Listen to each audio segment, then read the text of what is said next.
Dude. இந்த கதையோட அம்சமே பார்த்தீங்க அப்படின்னா, தான் லவ் பண்ணுற பொண்ணு வந்து இன்னொருத்தரை லவ் பண்ணுறான்றத தெரிஞ்சும் அவங்கள சேர்த்து வைக்கணும் அப்படின்ற மாதிரி பாடுபடுற மாதிரி இருக்கும். So one of the best மூவின்னு சொல்லுவேன் பிரதீப் ரங்கநாதனில். ஸோ ஒரு சில ஜோனெல்லாம் பார்த்திங்க அப்படின்னா கொஞ்சம் டிஃப்ரெண்ட்டாக ட்ரை பண்ணியிருக்க மாதிரி இருக்குது. ஸோ லாஸ்ட்டாக ரிலீஸ் ஆன dragon and then love today அப்படிலாம் பார்த்திங்க அப்படின்னா ஒரு லவ் அண்ட் ரொமான்ஸ் கமர்ஷியலாக அந்த மாதிரி போகும் என்டர்டைன்மெண்ட்டாக. பட் இதுலேயும் என்டர்டைன்மெண்ட் ப்ளஸ் காமெடி, அதுக்கு அடுத்து பார்த்திங்க அப்படின்னா அந்த ஸ்டோரியை பார்த்திங்க அப்படின்னா டிஃப்ரெண்ட்டாக இருக்குது. ஸோ ஒரு சில பேருக்கு இந்த ஸ்டோரி வந்து சுத்தமாக பிடிக்கல. என்னடா தான் லவ் பண்ண பொண்ணு இன்னொருத்தவங்க கூட சேர்த்துட்டு தான் பொண்டாட்டி சேர்த்துட்டு அந்த மாதிரிலாம் நிறையா நெகட்டிவ் கமெண்ட்ஸ் ரிவ்யூஸ் எல்லாம் நிறையா வருது.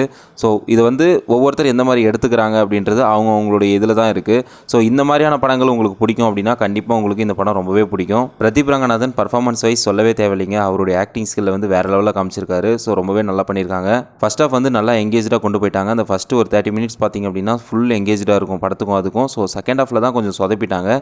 ஸோ ஃபஸ்ட் ஹாஃபில் சரத்குமார், பிரதீப் ரங்கநாதன் அண்ட் தென் மமிதா இவங்க 3 பேரும் சேர்ந்து வர காம்போலாம் பார்த்திங்க அப்படின்னா ரொம்பவே என்டர்டைன்மெண்ட்டாக இருக்கும்.